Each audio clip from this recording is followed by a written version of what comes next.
AP liquor స్కామ్కి సంబంధించి MP విజయసాయిరెడ్డికి ED నోటీసులు ఇచ్చింది. ఈ నెల 22న హాజరు కావాలని నోటీసుల్లో పేర్కొంది.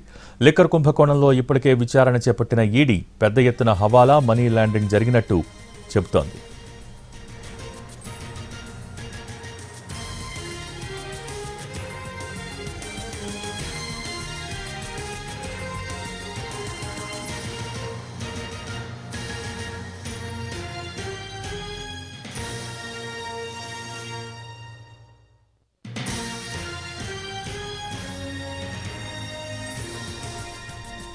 ఏపీ లిక్కర్ స్కామ్కి సంబంధించి ఎంపీ విజయసాయిరెడ్డికి ఈడీ నోటీసులు ఇచ్చింది.